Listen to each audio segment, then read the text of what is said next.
The afternoon sun hung lazily in the sky, casting long golden rays over the peaceful neighborhood park. The sound of children laughing and the distant barking of dogs filled the air, blending with the rustling of trees swaying gently in the breeze. It was the kind of place where time seemed to slow down, a sanctuary of calm, nestled in the heart of a bustling suburban community. Seated on a weathered bench under the shade of an old oak tree, Elijah Williams let out a tired sigh. His suit, though perfectly tailored, felt stiff after the long day he'd had in court. As a federal judge, his days were filled with heavy decisions, ones that shaped lives and at times defined the course of justice. Today had been no different. Another case filled with tension, high stakes, and emotional testimonies. It left him drained, both mentally and emotionally. Elijah often came to this park after work, seeking solace in its quiet corners. It was a way to disconnect from the weight of the legal world and simply exist in the calm of nature. Today he sat alone, scrolling absent-mindedly through his phone, checking the news but not really absorbing any of it. His mind was still on the courtroom, replaying the arguments and evidence, the kind of mental clutter that was hard to shake off. Across the park, a woman sat in a chair near the playground, sipping her iced tea with a sharp, almost vigilant gaze. Claire Matthews, or Karen, as some people in the neighborhood called her behind her back, took her self-appointed role as a neighborhood guardian seriously. She wasn't shy about reminding people to pick up after their dogs or to make sure their kids didn't play too rough. To her, the park wasn't just a place for recreation.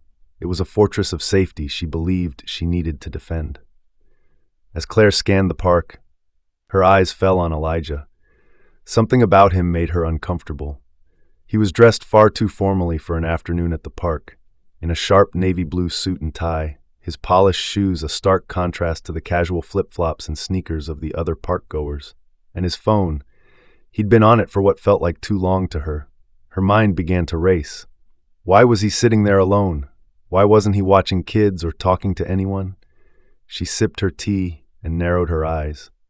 Elijah's presence didn't fit into her idea of who should be at the park. He looked too out of place, too distant, too suspicious. For a moment, Claire thought about going over to speak to him, maybe ask him if he needed help. But then, a deeper, more insidious voice whispered in her mind, the kind that had been nurtured by years of societal conditioning and unconscious bias. He could be dangerous. Instead of approaching, she pulled out her phone. The number she dialed wasn't a friend or a neighbor. It was 911. 911, what's your emergency?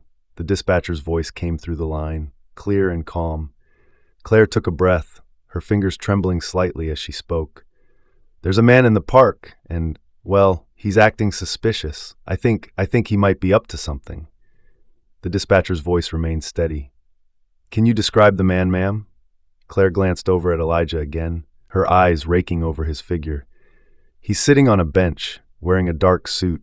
He's been on his phone for a while now, and I don't know, it just doesn't feel right. I don't think he's from around here. Is the man causing any trouble? Has he approached anyone? The dispatcher asked, her voice patient but cautious. No, but he doesn't belong here. It's a quiet park, a lot of kids around, and he's just sitting there. Please send someone to check it out, Claire insisted, her voice growing more urgent. The dispatcher promised to send officers to investigate, and Claire hung up, her heart beating a little faster. She glanced around to see if anyone else had noticed him, but no one seemed to share her concern. Parents were still chatting, children were still playing, and the world went on as if nothing was wrong. But to Claire there was something very wrong. She felt it in her bones. Across the park, Elijah remained oblivious to the quiet storm brewing around him. He checked the time on his phone and realized it was getting late. Soon, the park would empty out as families returned home for dinner, leaving him with the peace and quiet he sought. But for now, he enjoyed the background noise, the laughter of children, and the hum of distant conversations. Yet, even in this moment of stillness, Elijah felt the subtle weight of being watched. It wasn't unfamiliar to him. It was a sensation he'd learned to recognize early in life. The stares that lingered just a second too long, the whispers that followed him when he entered a space deemed not for him. It was the burden of being a black man in places where his presence was questioned, doubted, or outright resented. But today, Elijah ignored that feeling. He was too tired to care. He'd fought enough battles in the courtroom and wasn't in the mood to fight another invisible one here. The minutes ticked by slowly as Claire kept her eyes fixed on Elijah, watching his every move. She didn't know what she was waiting for. Maybe for him to do something that would confirm her suspicions, something that would justify the call she had made. But Elijah continued to sit quietly, occasionally glancing at his phone, completely unaware that his very existence in that space had been deemed a problem. Then, just as Claire's doubts began to grow, just as she started to wonder if she'd overreacted, 2 police cars pulled up at the entrance of the park. The sirens were off, but the flashing lights cast a blue glow that made her heart race. She straightened up, watching as 2 officers stepped out, their hands resting casually near their holsters. Claire's breath caught in her throat. This was it. They would handle it. They would find out what this man was really doing here. And maybe, just maybe, she had saved someone from something terrible. Elijah's mind was far from the park, lost in the remnants of the day's courtroom drama. He had seen justice served, but it had been a long and taxing process.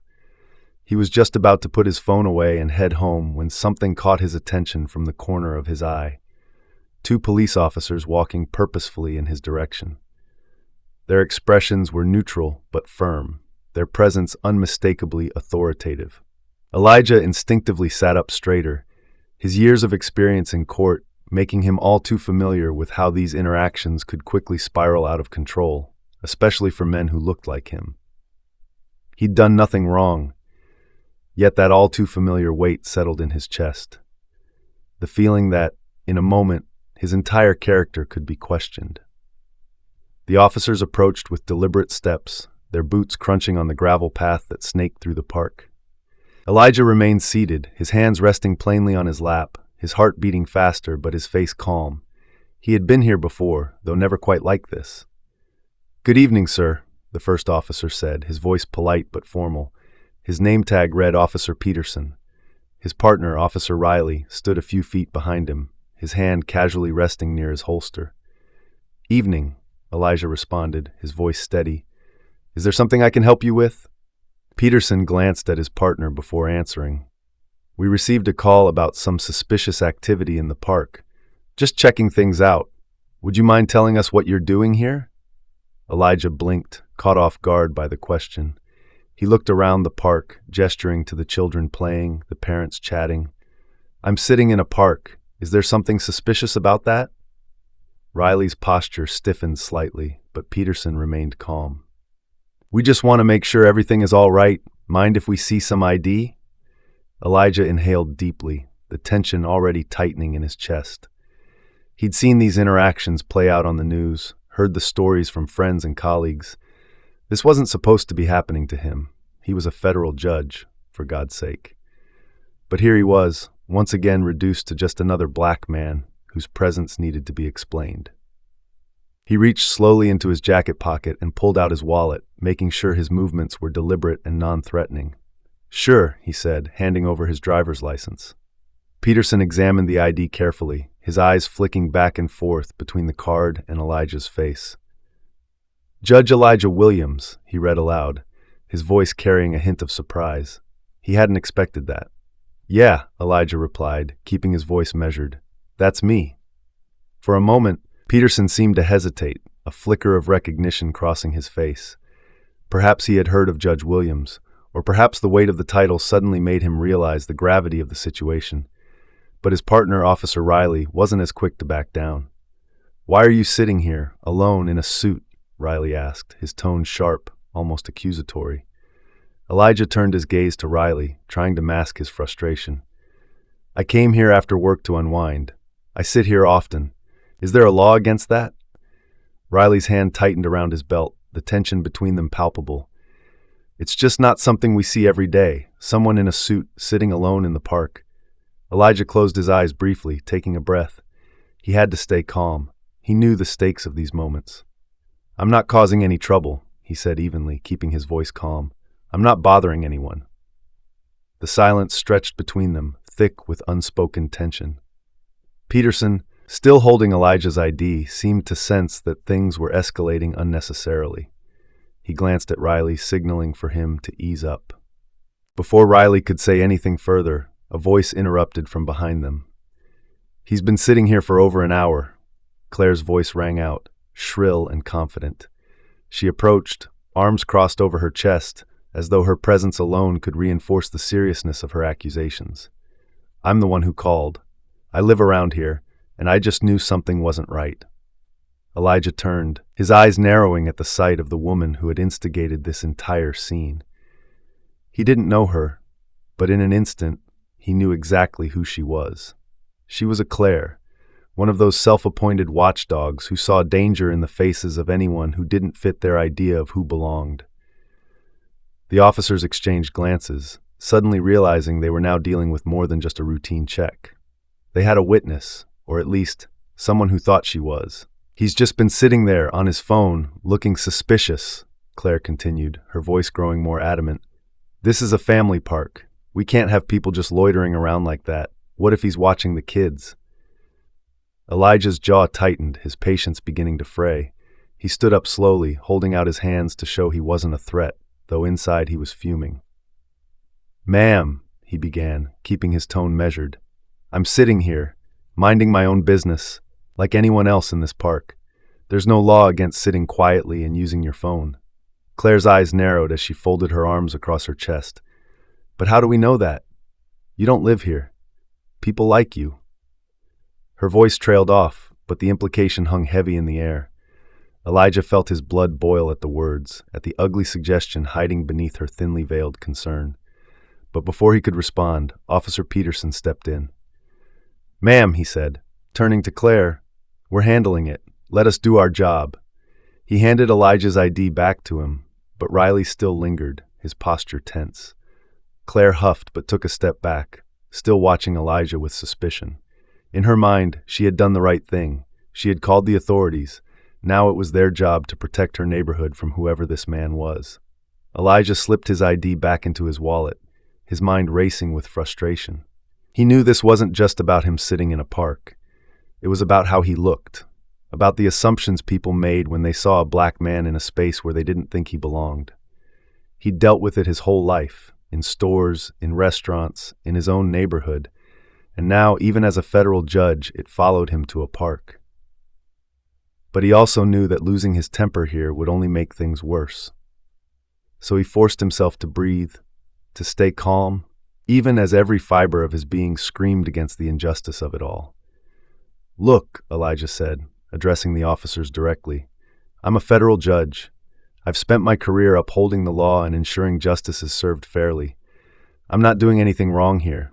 Can we please just end this?" For the first time, Officer Riley's confidence wavered. The weight of Elijah's words seemed to sink in, and the realization that this was no ordinary encounter began to show in his expression. Peterson gave a small nod, clearly ready to de-escalate.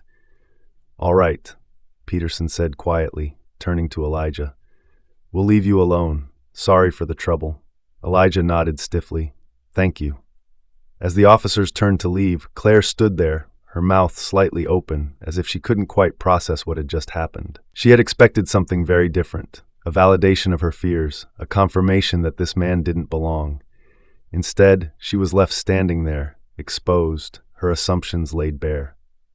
The air was thick with the tension of what had just transpired, but as the police officers began to walk away, the real confrontation was only just beginning. Claire stood frozen, her mind racing as the reality of the situation slowly settled in. She had called the police on a man, a black man, because he didn't fit into her narrow vision of who should be in the park, and now she was left to grapple with the consequences of her actions. Elijah, on the other hand, stood rooted to the spot, his emotions a storm beneath his otherwise calm exterior. He had done everything right, complied, remained calm, and de-escalated the situation without raising his voice. Yet, as the officers walked away, a heavy sense of frustration and anger weighed on his shoulders. It wasn't just about today. It was about every time he had been treated like this, despite his accomplishments, despite his title, despite being a judge of the law. It was the same story with a different setting. As he watched the officers disappear beyond the trees, Claire, still standing a few feet away, couldn't seem to let it go. The look of confusion on her face had morphed into something sharper, more pointed, and she finally found her voice again. "You're a judge?" she blurted out, disbelief coloring her tone. Elijah turned to her, the frustration clear in his eyes. "Yes, I am." Claire's face flushed. She wasn't sure whether it was embarrassment or anger, but the combination of emotions twisted inside her. She felt as though she had been tricked somehow, as if Elijah being a judge had shifted the whole situation. She had thought she was protecting the neighborhood, doing her duty as a concerned citizen, and now she was left feeling exposed, foolish even. "I didn't know," she muttered, taking a step closer, her voice defensive now. "You were just sitting there, and you looked suspicious. How was I supposed to know?" Elijah met her gaze, his voice steady but firm. "You weren't. You assumed." Claire blinked at him, her mouth opening and closing as she fumbled for a response. The words hit harder than she had expected. She was so used to being in the right, so used to having her concerns validated by others in her community, that the accusation felt foreign, like a language she couldn't quite understand. "I'm just trying to keep this neighborhood safe," she said, her voice growing more defensive. "There are kids here, families. I can't just stand by and let—" "Let what?" Elijah interrupted, his voice cutting through her words with a quiet intensity. "Let someone who doesn't look like they belong sit on a bench? You thought I didn't belong here because of how I look. That's the truth, isn't it?" Claire's face flushed deeper, but she couldn't deny the truth in his words. She had seen him sitting there, not causing any trouble, not interacting with anyone, and yet something inside her had felt threatened. The moment she had seen him, her mind had filled in the blanks with every stereotype she'd ever absorbed about black men, and now that it was laid out in front of her, she didn't know what to say. "I didn't mean it like that," she stammered, but the words sounded hollow, even to her. Elijah let out a slow breath, shaking his head. He had heard these words before, countless times, from people who swore they didn't mean any harm but acted on their worst assumptions. It wasn't new. It wasn't even surprising. "You didn't mean it," he repeated, the weight of the moment clear in his voice. "But you did it. You called the police on me. You assumed that because I didn't fit into your idea of who should be in this park, that I was a threat." The weight of those words hung in the air between them, and Claire suddenly found it hard to look him in the eye. She fidgeted with the strap of her purse, her mind racing to find some way to defend herself, to justify her actions, but each excuse she thought of crumbled under the weight of the truth. She had called the police on an innocent man. Not just any man, a federal judge. And for what? Elijah, sensing the futility of continuing the conversation, turned to leave, but Claire took a step forward, her voice stopping him. "I didn't know," she repeated, more forcefully this time, as if saying it louder would make it more true. Elijah stopped, his back to her, and for a moment he considered walking away. But then he turned back to face her, his expression calm but laced with an undeniable frustration. He spoke slowly, deliberately, choosing his words carefully. "You didn't know because you didn't want to know," he said. "You saw what you wanted to see, a black man, alone, and your mind jumped to the worst possible conclusion. That's the problem. You didn't care to find out the truth. You assumed I didn't belong, and that assumption could have ended very differently." Claire's face paled as his words sank in. The weight of the scenario she had created, of how it could have spiraled, finally hit her. The police could have handled the situation differently. Things could have escalated. It could have been a headline, a tragedy. She opened her mouth to respond, but the words died in her throat. What could she say?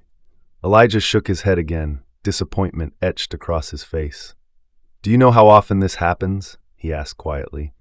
"How often people like me get stopped, questioned, harassed, just for existing in spaces where people think we don't belong?" Claire didn't answer. She didn't know what to say. She had never thought about it, not in any real way.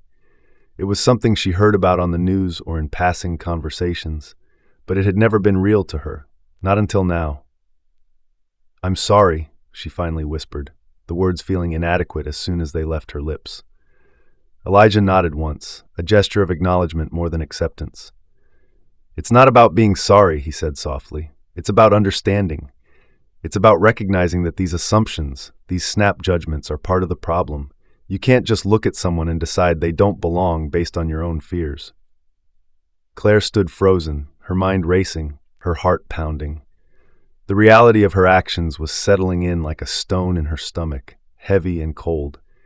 She had made an assumption, a dangerous assumption, and now, faced with the truth, she didn't know how to make it right. Elijah, seeing the look on her face, sighed. He didn't want to be there anymore. He didn't want to explain himself to people like Claire, people who would never truly understand what it felt like to live under the constant weight of suspicion. But part of him knew that this moment, however small, was important. It was an opportunity for Claire to see, even if only for a second, the damage her assumptions could cause.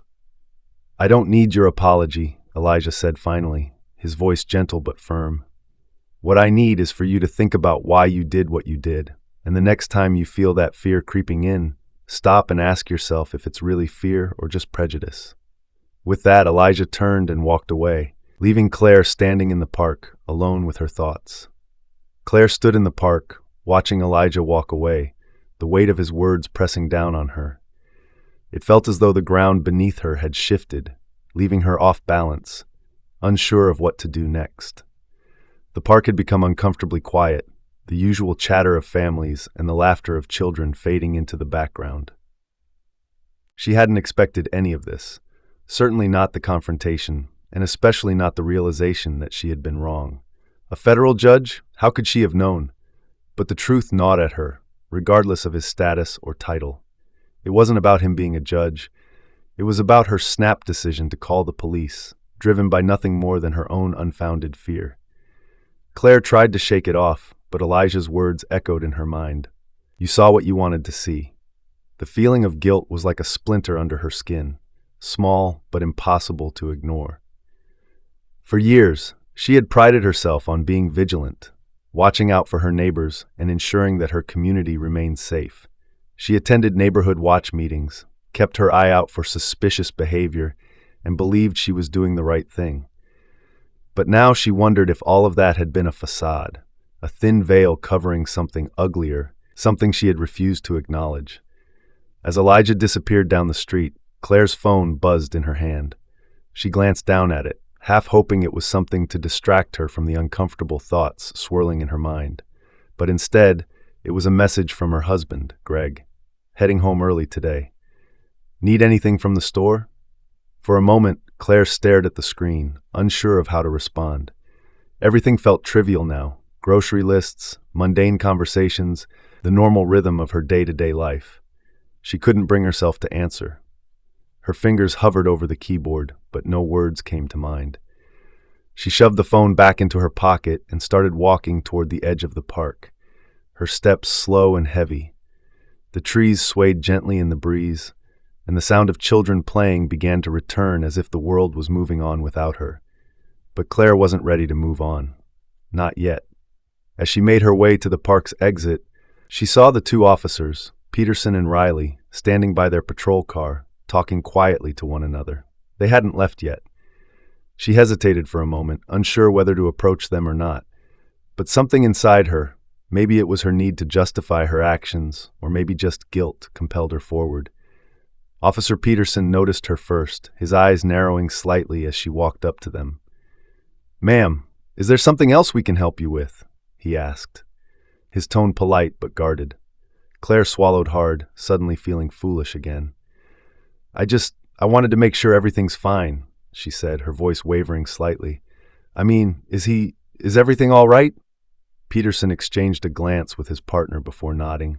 "Everything's fine. Judge Williams didn't do anything wrong. We've handled the situation." Claire flinched at the name, Judge Williams. Hearing it again made her feel even smaller. "Right. I know that now. I just thought... when I saw him sitting there, I thought maybe something was off. You know, for the kids' sake." Peterson's expression softened slightly, but there was still a trace of irritation in his eyes. "Look, I get that you're trying to be cautious, but sometimes we have to be careful about what we assume. Not everyone who looks out of place is a threat. Claire nodded, but the words felt like salt in an open wound. She had already been told that by Elijah, but hearing it from the officer drove the point home further.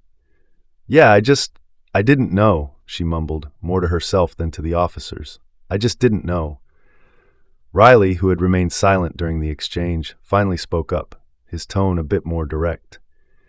"Next time, maybe think twice before calling something in if there's no actual threat. We get a lot of these calls, and sometimes they don't end as smoothly as this one did."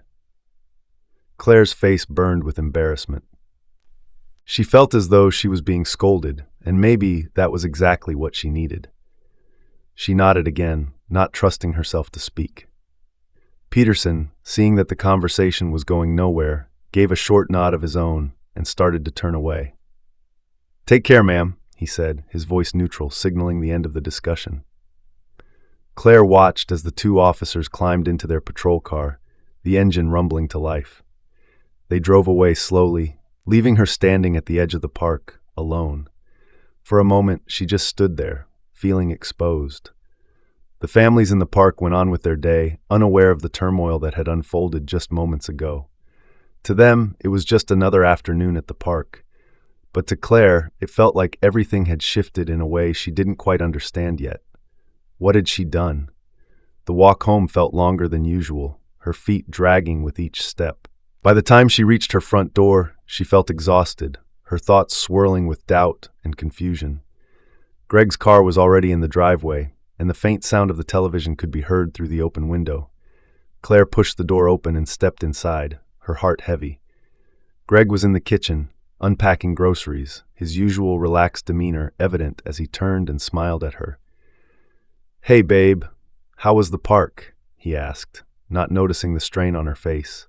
Claire forced a smile, though it felt like her face was betraying her. "Fine," she said, her voice quieter than usual. She walked past him toward the living room, collapsing onto the couch, her mind still replaying the day's events. Greg followed her, a puzzled look on his face. "You okay?" he asked, sitting down beside her. "You look a little off." Claire hesitated for a moment, unsure of how to explain what had happened. How could she admit that she had done something so awful, something that even now, hours later, made her feel sick to her stomach? "I'm fine," she said, but the words felt hollow. Greg wasn't convinced. He studied her face for a moment before speaking again. "Did something happen?" Claire bit her lip, her eyes drifting toward the window. She could still see the park in the distance, its peaceful calm mocking the turmoil inside her. She took a deep breath and finally spoke. I called the police on a man in the park today," she said, her voice barely a whisper. Greg's brow furrowed, his confusion deepening. "What? Why?" Claire's hands twisted in her lap, her fingers knotting together nervously. I thought he was doing something suspicious. But it turns out he wasn't. He was just sitting there, and Her voice trailed off, the weight of her actions hitting her again. Greg's expression softened as realization dawned. He knew Claire's tendencies to worry, but this seemed different. "Claire, what happened?" She swallowed hard, fighting back the lump in her throat. "I was wrong," she admitted quietly. "I was so wrong." Claire sat on the couch, her hands still twisting nervously in her lap, trying to find the right words to explain to Greg what had happened. The television droned on in the background, but the room felt quiet, heavy with the tension of the unspoken truth. Greg leaned forward slightly, his brow furrowed in concern. He could see that something had shaken Claire deeply, and he wasn't the type to press her, but the weight of her confession lingered between them. He waited patiently, giving her the space she needed. Finally, Claire spoke again, her voice barely above a whisper. "He was a judge, Greg, a federal judge, just sitting in the park, and I called the police on him because I thought he was up to something. But he wasn't. He was just there."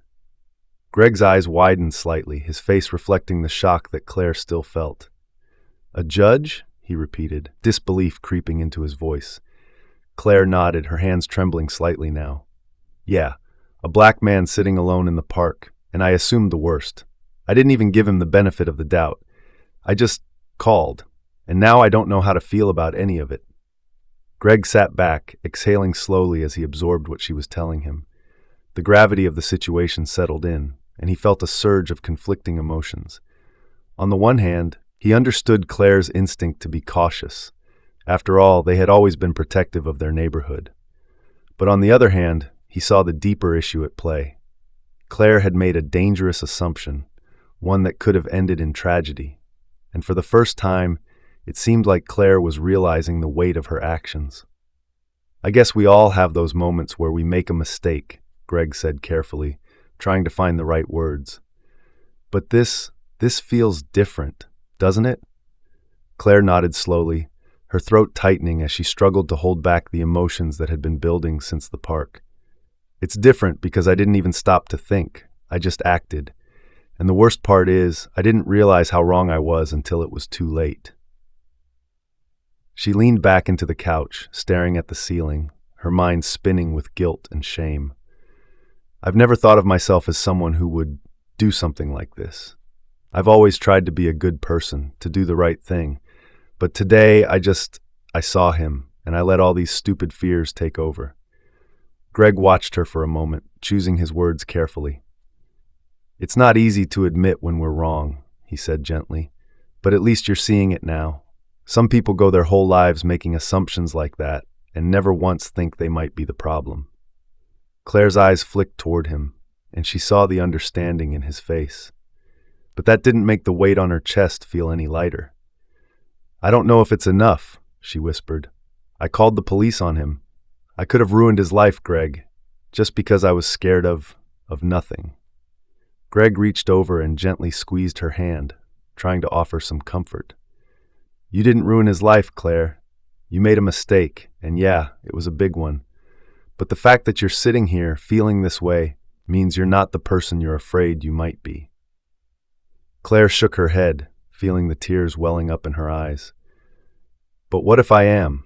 What if I've been doing this my whole life and never noticed? What if this is who I really am?" Greg didn't have an easy answer for that. He wasn't sure if anyone did, but he knew that this moment, this reckoning that Claire was having with herself, was something important. It was uncomfortable, even painful, but it was also necessary. He took a deep breath and spoke softly. "I think we all have blind spots, Claire. Things we don't see about ourselves until they're right in front of us. But what matters is what you do now, how you choose to move forward." Claire wiped at her eyes, nodding slowly. She knew Greg was right, but the truth was still hard to swallow. It wasn't just about what had happened today, it was about everything that led up to it. Every assumption, every unspoken bias, every moment where she had felt afraid of someone because they didn't look or act like her. It was all coming to the surface now, and she didn't know what to do with it. "I need to do something," she said finally, her voice steadier now, though still tinged with uncertainty. "I need to make it right." Greg tilted his head slightly, curious. "What do you mean?" "I don't know yet," Claire admitted, sighing. "But I can't just sit here and pretend this didn't happen. I need to, I don't know, apologize or learn something from this. Because if I don't, I feel like I'm just going to carry this with me, and I'll never stop feeling like this." Greg nodded, understanding where she was coming from. "Maybe you should reach out to him," he suggested. "The judge, I don't know if he'll want to talk to you, but it might be worth trying." Claire swallowed hard, the thought of confronting Elijah Williams again making her heart race. But Greg was right. She couldn't just let this sit inside her. She needed to face it, to own up to her mistake, and to figure out how to move forward. "I'll think about it," she said quietly, her voice barely above a whisper. "I don't know if he'll want to hear from me, but maybe I owe him that much." Greg gave her hand another reassuring squeeze. "Whatever you decide, I'll be here." For the first time that evening, Claire felt a glimmer of relief. It was small, barely noticeable, but it was there. She wasn't sure how she would fix this, if it could even be fixed, but she knew one thing for certain. She couldn't just ignore what had happened. It was time to confront the reality of her actions and somehow find a way to change. The next morning, Claire woke up with a knot in her stomach. She had barely slept, her mind replaying the events of the previous day on an endless loop.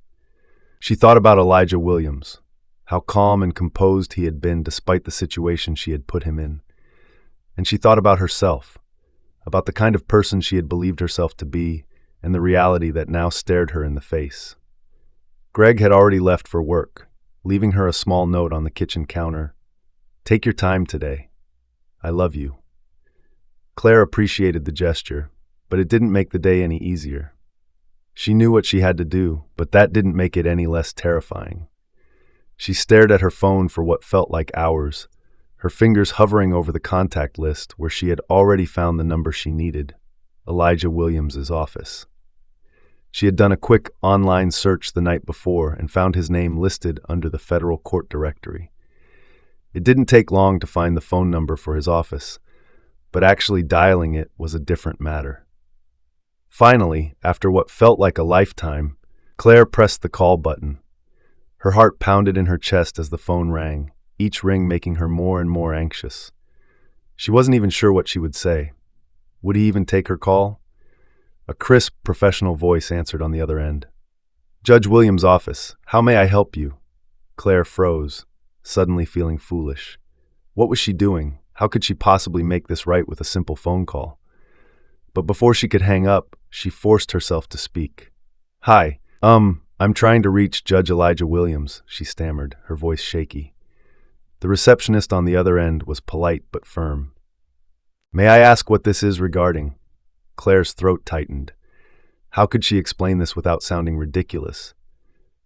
I was at the park yesterday," she began, feeling the weight of her own words. I made a mistake, and I need to apologize to him." There was a brief pause on the other end of the line, and Claire braced herself for the inevitable rejection. But instead, the receptionist responded calmly. "Please hold." The phone clicked, and soft classical music filled the silence. Claire's pulse quickened as she waited, unsure of what would happen next. She had half expected to be turned away, but now that she was on hold, the reality of what she was about to do settled in. She was going to speak to the man she had wronged, the man whose day she had disrupted, whose presence she had questioned simply because he didn't look like he belonged. Finally, the music stopped, and a familiar voice came through the line. "This is Judge Williams." Claire's breath caught in her throat. It was him. It was Elijah.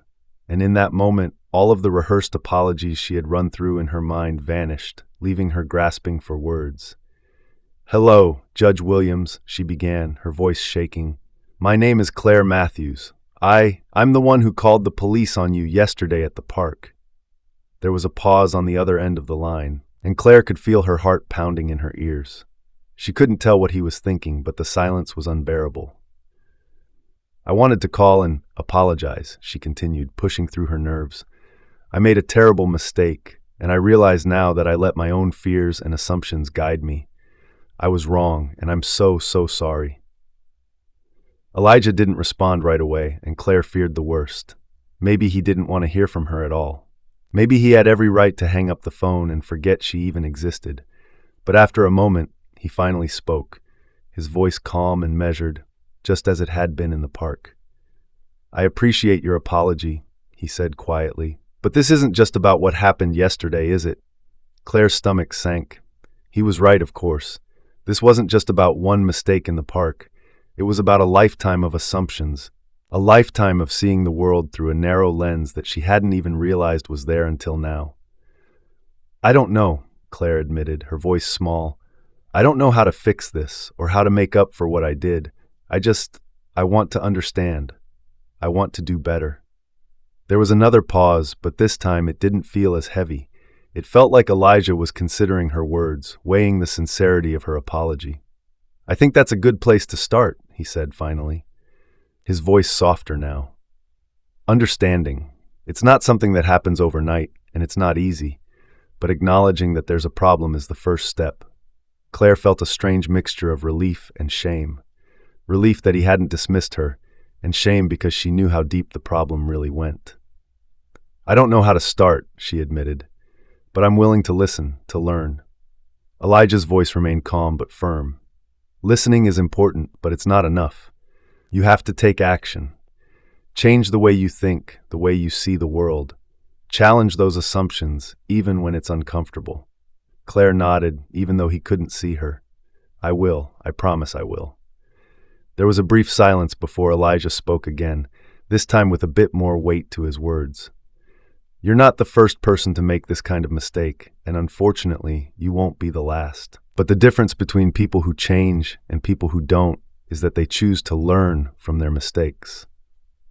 That's what matters now. Claire felt tears pricking at the corners of her eyes, but she blinked them back.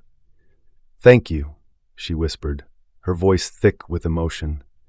Thank you for giving me this chance. Elijah sighed softly, his tone thoughtful. It's not about giving chances, Miss Matthews. It's about creating a world where people don't have to live in fear of these kinds of mistakes. But I do appreciate your apology. Just make sure it counts for something.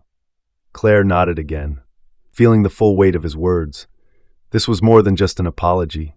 This was the beginning of something bigger, something she didn't fully understand yet, but was willing to learn. Thank you, she said again, her voice steadier now. I'll do better.